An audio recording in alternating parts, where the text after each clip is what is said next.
Bueno amigos, bienvenidos a Death Round Show, este nuevo programa, ya episodio 2, esta nueva sección de Rock a la Vena. Ahora me acompaña aquí mi amigo Luis y tenemos otro invitado excelente, el señor Eric Knutson de la banda Jetsam and Flotsam. Eric, how are you? I'm good. How's it going there?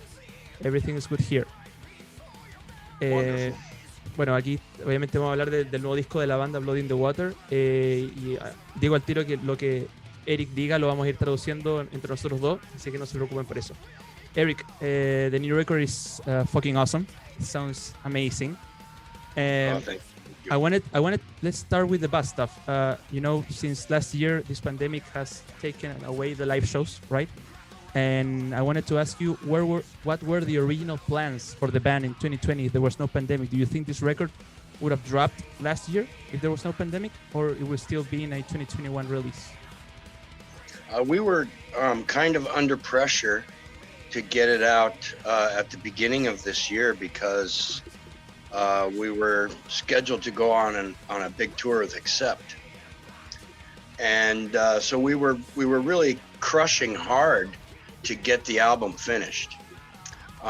Because of the pandemic, the Accept tour got put back a whole year, so that gave us a lot of extra time to go over the songs and make sure everything was just the way we wanted it.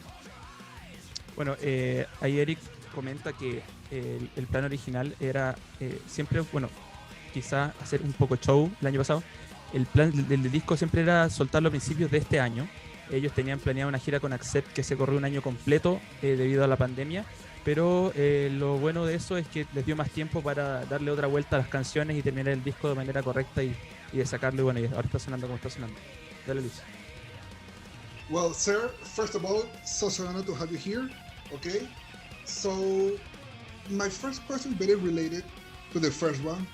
So, in this whole pandemic situation, okay, how was the process of recording this new album? I mean, I'm talking about the member reunion, try to record in the studio. How was that process to reach to this final result that for me is one of your best albums, and compared to the last two others, okay, Flotsam and Jetsam and the End of the Chaos, for me is the best of the three. That is like a trilogy for me. So how was the process of recording of this album? It was a little different.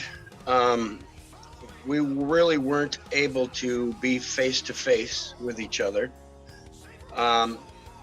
But the writing team that we have right now is so well put together that I think we could have done this by postal service. I mean, this album just came together very, very nicely. We have a way of working together right now that is really working well for us, and there's no bickering, there's no egos, there's no one person thinks that they should be the writer, or we're a very solid team right now, and it's a very nice way to write songs. That's pretty cool. So that's pretty cool to hear. Bueno, le estábamos preguntando a Mr. Eric que cómo fue el proceso de grabar durante toda esta pandemia que está actualmente ocurriendo, y su respuesta ha sido bastante inusual, porque él dice que si bien no se vieron cara a cara, ellos han podido conseguir una muy buena manera de grabar el disco. La cadena de composición ha sido muy correcta. Ellos dicen que incluso han podido grabar este disco utilizando el servicio postal. O sea, haciendo referencia de que han conseguido una gran manera de congeniar entre ellos y grabar este álbum. Ignacio? There is two music videos. I love them both, Brace for Impact and Burn the Sky. And I wanted to ask you, how do you approach the making of this video? How do you know if the director listened to the song and then he pitched you an idea, or you already have something that you want to put out in the video? How does the video making process works? The last couple of albums, we used the same video producer, and he came up with some good ideas that were not anywhere near what we were thinking. So we were prepared to just let the producer just run with whatever idea he has. We give them the songs in plenty of time ahead so he can listen to them and get some visual ideas in his head. But this time he was busy, so we used a friend of his that also has a production company. So we were a little leery of just letting this guy run with whatever idea he has. But at the same time, he was also willing to shoot 2 videos at the same time. So we kind of just let him have the ideas and run with the ideas, and it turned out really good. I mean, we're going to have difficult choosing which producer to use next time. Bueno, él responde que los últimos 2 discos, incluyendo este, ¿cierto? Han trabajado con un productor de videos y él normalmente le da la canción a él y él la escucha y presenta una idea que termina siendo mejor de la que ellos tenían en mente. Pero lamentablemente para este disco él estaba ocupado y trabajaron con un amigo de él que también tiene una productora, y finalmente también hizo un trabajo espectacular. Grabó los 2 videos de Brace for Impact y Burn the Sky, los grabaron creo que el mismo día según él, y ahora tiene la difícil decisión de cuál de los 2 productores van a trabajar para el siguiente disco, porque quedaron contentos con el trabajo de ambos. Dale, Luis. Okay, so Mr. Eric, this is a question maybe very common for you guys, right? Okay, so Billy recently joined to the band back in 2020, right? So first of all, how was the process to join this new bass guy here? He had any participation in this new record? In the songwriting process, he really didn't have too much say. Okay. We basically had these songs written before he was in the decision to be a full-time member. But you know, when it came to writing the bass parts, we didn't write those for him at all. We left the bass tracks completely blank and no ideas for him to run with. And we just gave him the songs with no bass and said, here, you know, put your talent on here. And we didn't have any notes for him at all. What he came up with was perfect in our eyes. So we're very happy about that. And we're very excited to see what kind of songwriting he does on the next one. Okay, nice.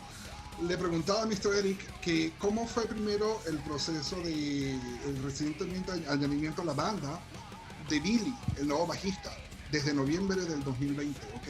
Y si él tuvo alguna participación en el nuevo álbum. Y él nos comenta que si bien él no estuvo en ninguna parte de la composición como tal, de las escrituras de las canciones, de la composición del disco como tal, o decisión alguna, ellos le dieron las canciones a Mr. Billy y la parte de los bajos se lo dejaron completamente a su talento, como él dice textualmente. Y él hizo un gran trabajo con ellas. Ignacio? Well, my favorite song on the record is Blood in the Water, which is the title track. I liked it very much. And I wanted to ask you, what was the process for creating this song and why the album has the name of this particular song and not other?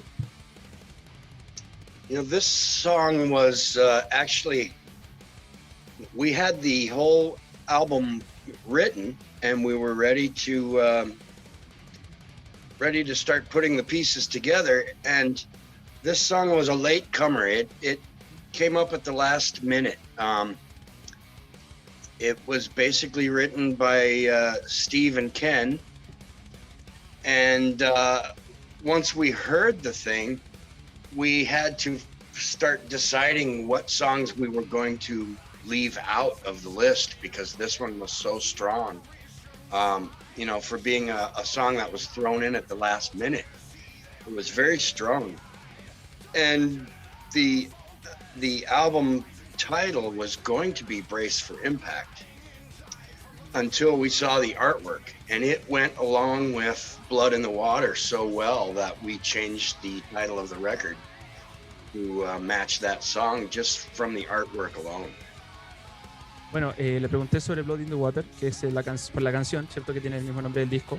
Y él dice que está todo el disco escrito ya listo. Y esta es una canción que entró al final, ¿cierto? Que fue escrita por otros miembros de la banda. Y finalmente llegaron a la parte donde decidir qué canciones dejar fuera del disco. Y finalmente Blood in the Water era tan fuerte que a pesar de que entró de las últimas, se quedó tan fuerte que después de ver el artwork del disco, y como casa también con esta canción, decidieron ir por ese nombre del disco, porque el disco originalmente se iba a llamar Brace for Impact, y la canción era tan buena y el artwork calzaba bien con esta canción, entonces decidieron llamarla Blood in the Water. Dale, Luis. Okay, Mr. Eric. So, Brace for Impact. First of all, of course, one of my favorite songs of the album, and I believe from everybody.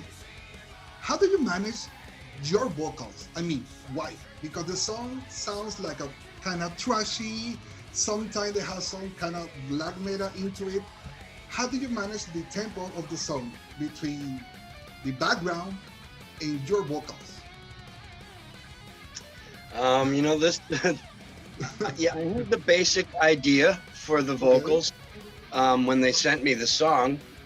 Because normally they write the song first, and then they send it to me, and I piece together the melody lines and the lyrics afterwards. Sometimes it's the other way around, but not very often. And this song, I had the basic idea, and it was okay. It was definitely going to make the list of songs on the record. But once I got in the studio, and I start working with Ken, who does all my vocal producing, because he's an amazing producer. Once I got in the studio with Ken, things start evolving and changing, and the ideas just start flowing back and forth between Ken and I. And, you never really know what you're going to end up with at the end of the day. I mean, I go in the studio thinking one thing and come out something completely different. And that's one of the really fun parts of this writing team we have right now, is that you come up with something great and it ends up being even more great at the end of the day. Okay. A ver, le preguntaba a Mr. Eric que cómo fue el proceso de grabar las vocales de Brace for Impact, comparando con lo que es la música como tal, que la canción suena muy thrash metal, tiene muchas líneas de black, es muy rápida. Sin embargo, él hizo con diferentes tempos la vocalización. Y él me dice que no fue tan difícil, que usualmente era una canción que a él le gustaba, le enviaron el material, él lo revisa, él termina de hacer la composición final, a veces es al revés con la banda. Sin embargo, en esta, Ken es su productor musical, y Ken entraron al estudio, y como él mismo acaba de decir, entran con una idea ya realizada y salen con una idea totalmente distinta, y eso fue lo que sucedió con esta canción. Ignacio? Well, something I love the artwork. You said you speak a little bit of the artwork when I asked about Blood in the Water, and I want to ask you, who is the artist? How do you come up with the concept of the artwork, and who do you work with? Did you send him the album and he kind of pitched you an idea, or you already had something in your head? We send a few of our favorite songs from the album to our artist, who is Andy Pinkerton from Very Metal Art. He's out of the UK, and for the last 3 records, he's done all of our artwork, our t-shirt art, our posters. He does also all of our lyric videos he does. And every time we ask this guy to do something, he says, just send me the songs. And what he sends us back is amazing. And we really don't ever have any changes for him or any notes except for thank you very much. I mean, he's a really great artist. He does a fantastic job on the layout of the records, and he's a huge Flotsam fan on top of that, which makes everything really nice. Bueno, yo le pregunté sobre el artwork. Él un poco tocó que por eso Blood in the Water terminó siendo el nombre del disco. Ellos trabajaron con Andy Pilkington, que ha trabajado con ellos ya los últimos 3 discos. y no solamente la portada de los discos, sino que el arte del que salen las poleras, los lyric videos, ¿cierto? Él los arma todo. Eric comenta que no tiene muchos comentarios que hacerle, porque cuando él le envía el resultado de las poleras o de la portada, queda tan bien que simplemente le dicen gracias. Él vive en el Reino Unido, entonces él pide solamente algunas canciones para hacerse una idea de cómo suena el disco, y al tiro aparece con la idea, y bueno, ese es básicamente el proceso. Dale, Luis. So, Mr. Eric, you have already 14 albums, okay? So, first of all, how do you feel about that? And second, how do you feel the evolution of the band in this new album? Ooh, you know, over the years, my feeling about our albums changes every decade or so. You know, the first 2-3 records, you know, we're young and we're dumb and we're just out there partying and having a good time, and the only thing in your mind is, when do I get to go buy my Lamborghini? You know, that's really your only thought process for the first couple of years. Yeah, you think you've made it, you know, and then you know, reality hits you about album number 4 or 5. For us, I think it was album number 6 for me is when reality finally hit, and I started looking at other bands and going, okay, these guys are at least as good as we are, and you know, they're still going home from tour and getting day jobs. So you get a little dose of how life really is in the music industry. The last 3 records, it's starting to get more exciting again now. Now I'm not thinking Lamborghinis, but I'm at least thinking, you know, maybe I don't have to, you know, go home and build people's patios for a living when I get off tour. So, exactly. You know, it's starting to get exciting again, and I think we're on a very good track right now. The songs and the albums also feel more like they did at the beginning of the career now. We're more on that thrash kind of speed power metal thing that we started off on, and it seems to be the kind of track we probably should have been on the whole time. Yeah, and I'm glad to hear that. I know that you are on track in the last 3 albums. I mean, it's perfect. I mean, for me, this Blood in the Water is like the finish of the great anthology, in this case, trilogy, and for me, it's a perfect album.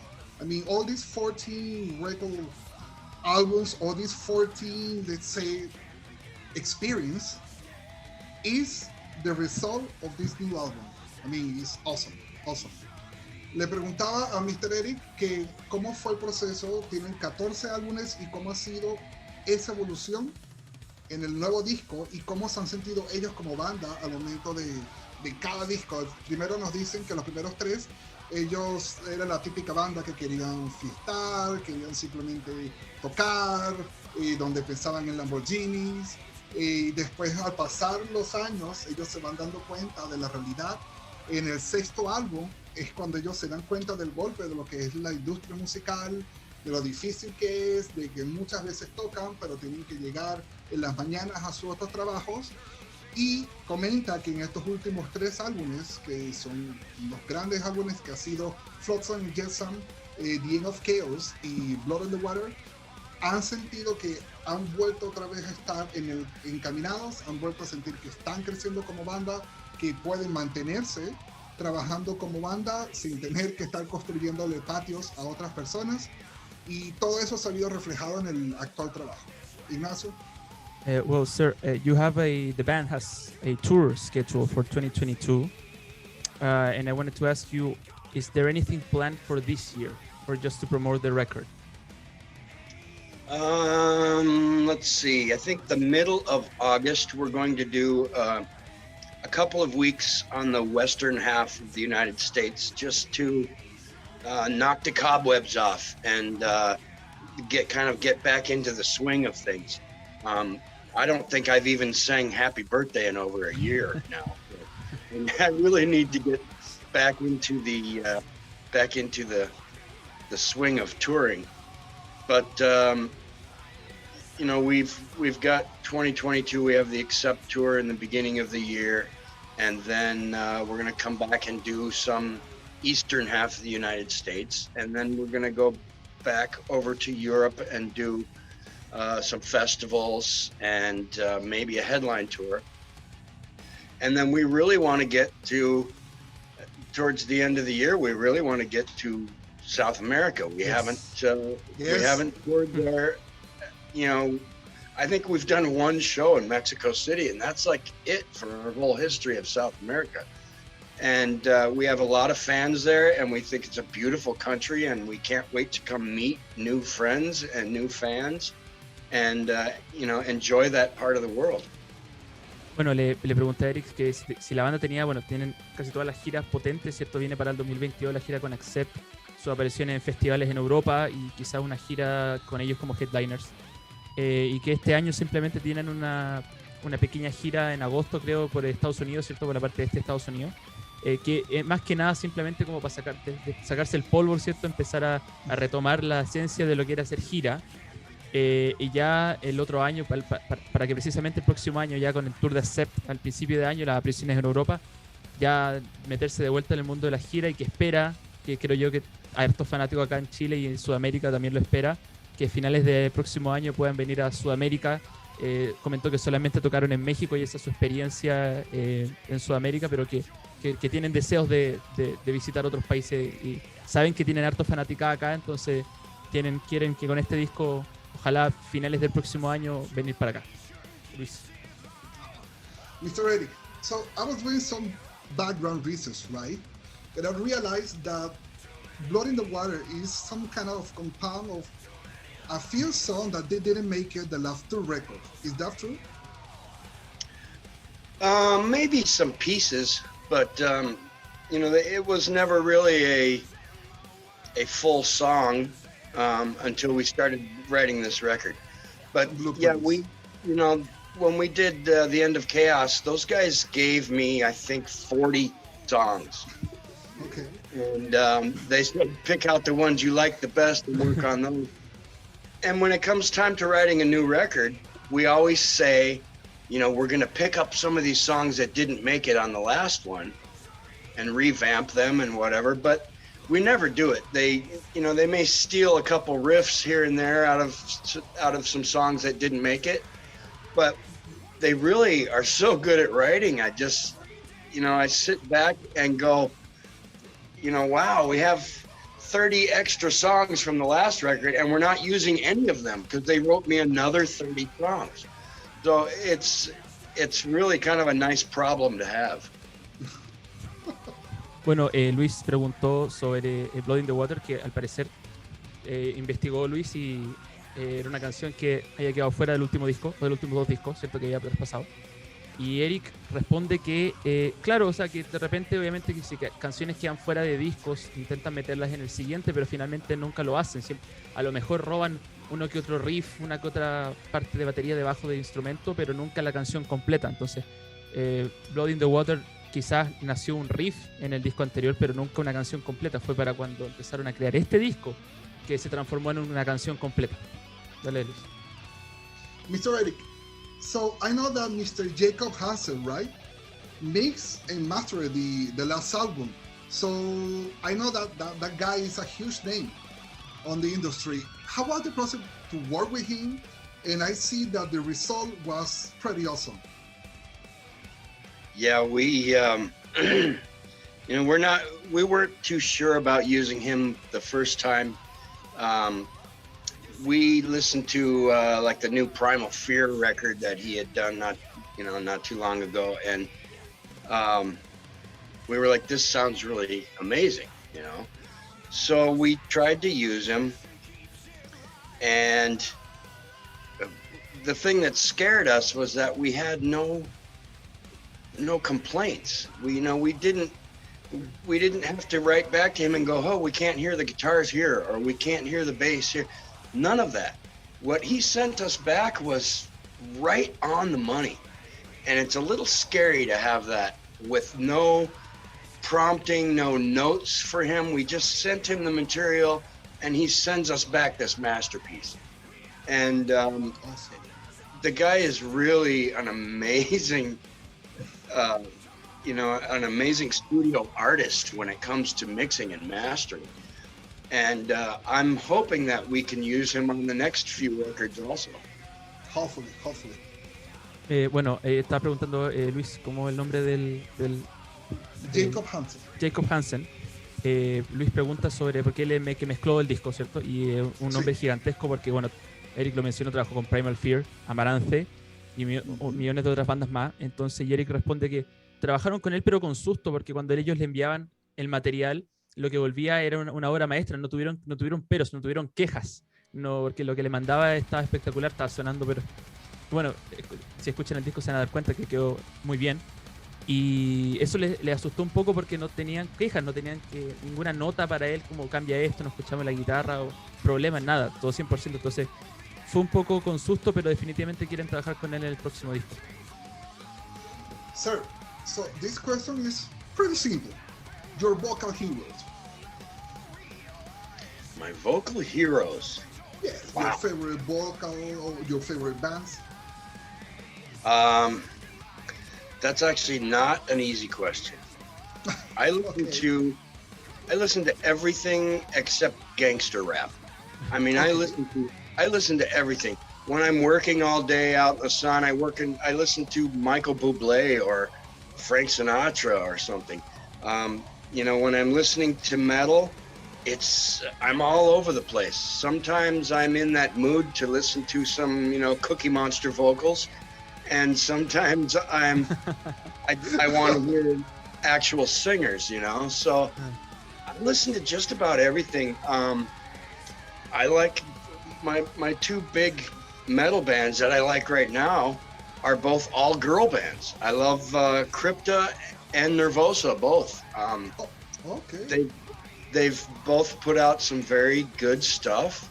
I'm good friends with a couple of girls in both bands, and I really like their stuff a lot. The main reason I like them is that they are not wearing short little skirts and trying to show their cleavage and all that. They're just a metal band, and they're putting out good metal. It's not about look at my butt or any of that. Exactly. It's about being a musician, and that's one of the things I really like about them. There's some bands, and I can't remember their names right now, but there's been some bands recently, some South American bands, that I was just like, wow, this is next level stuff. But I wish I could remember the names. But there's a lot of stuff I listen to. Of course, I listen to the classics. I listen to all the old Iron Maiden stuff. I think Peace of Mind is still my favorite record ever. I listen to all the Halford stuff. Anything from Judas Priest is great. I listen to a lot of stuff, and it's really hard to say what is my favorite or what's my biggest influence. Bruce Dickinson, of course, is, if you can follow somebody, that's the guy to follow. Exactly. So before that comes with another question. Your Halford moment in Too Many Life, is that correct, right? Yeah. That's funny you say that, because that's kind of my little Rob Halford moment is Too Many Lives. I get a lot of flack for the lyrics on that one, but it's all tongue-in-cheek kind of. I know people like this who say, there's too many people in this world, let's start killing them. I know some people who think that way. And so that was kind of a joking chorus in that song.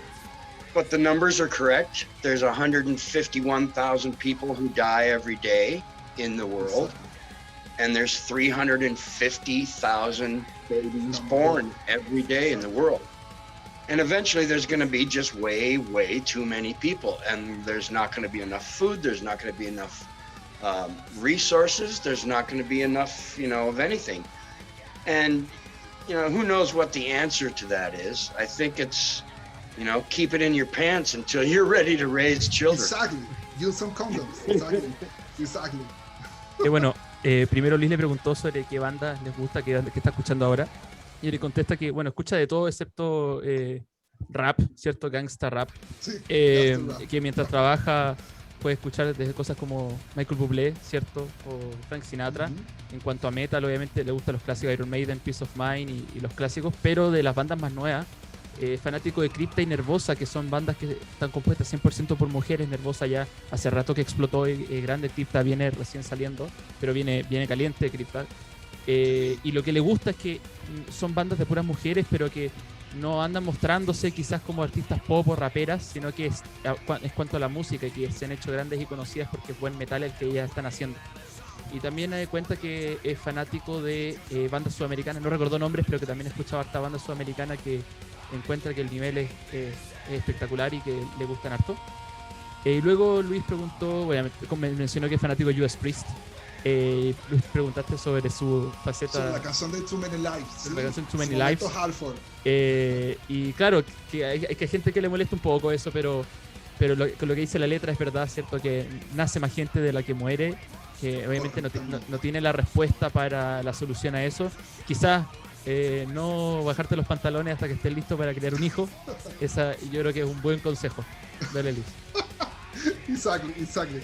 So, sir, now, what means to you, and when I say you, I mean the whole band, 7 seconds to the end of the world? That is, actually Ken Mary wrote the lyrics on that one. Oh. And it's kind of a live like it's your last few seconds. Be nice to people. Be just a general good person, because you never know when it's your last 7 seconds. Anything can happen to anybody at any time, and you don't want to leave this planet with people thinking that guy was an asshole. You want people to think that was a beautiful soul and we're sorry he's gone. Bueno, Luis pregunta sobre la canción 7 Seconds to the End of the World, que es la última canción del disco. ¿Qué significa para la banda? Bueno, él comenta que la escribió otro miembro, y que más que es una cosa de vive la vida completa como si mañana fueras a morir, como si fueras a morir pronto. Vive la vida completa y celebra a la gente que ya no está, más que desde otra perspectiva. Esa es la perspectiva principal de la canción. Ken Mary fue que le escribió, que es el baterista, gran artista. So, Mr. Eric, now, a funny question. Between Radiohead, Eddie, and Flatzilla, who wins? Flatzilla. That's for sure. Flatzilla is, if you listen to the lyrics on there's a song on the end of Chaos that's all about Flatzilla. Prepare for the chaos. It's basically Flatzilla's little story, and he comes around out of the bottom of the ocean every 1,000 years, hungry and angry, and he eats and destroys everything in his path.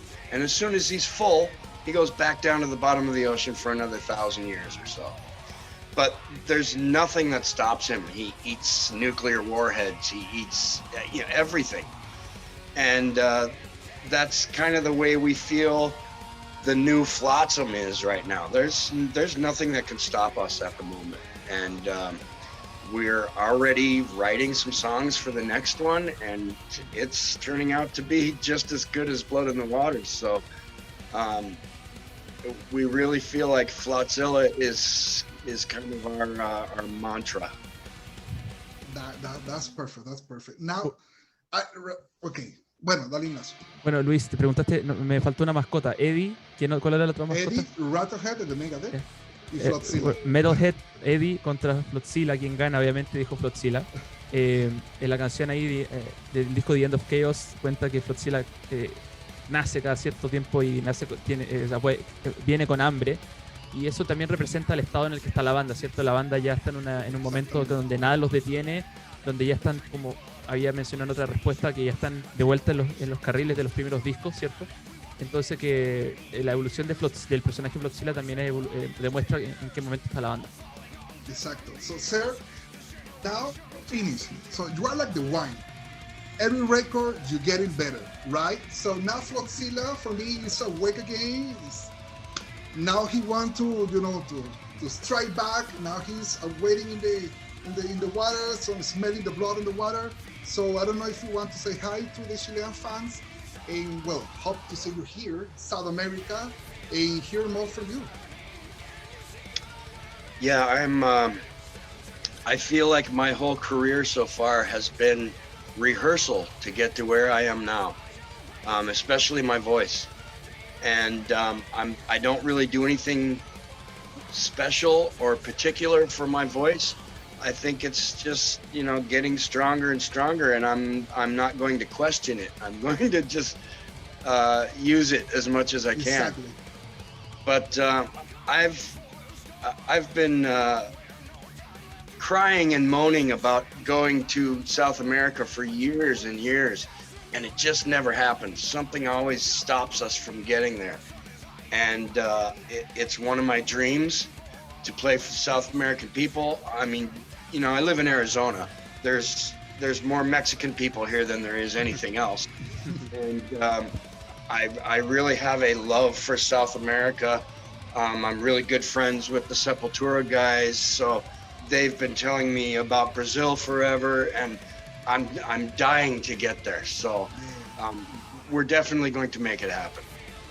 Bueno, Luis ahí comenta que esta banda es como el vino, ¿cierto? Cada disco se pone mejor. Eric con su técnica para cantar también, y que le diga algo a sus fanáticos aquí en Sudamérica, especialmente Chile. Y bueno, Eric comenta que lo único que quiere es venir a Sudamérica a debutar acá. Él vive en Arizona, que está lleno de mexicanos, amigo de los cabros de Sepultura, ¿cierto? Comentó que también conoce a algunas de las chicas en Nervosa, entonces, que le han contado de Brasil, y entonces lo único que quiere es venir y darse la vuelta por todos los países de acá, ya que asumo yo que sus amigos músicos le han comentado que acá el público es otra cosa, entonces, que está entusiasmado por finalmente debutar, que han intentado venir muchas veces, pero que algo los detiene siempre y esperan que esta vez puedan lograrlo. Correcto. So, para terminar, ¿quiero despedirlo? Well, Eric, thank you for your time. Thank you for having me. This was great.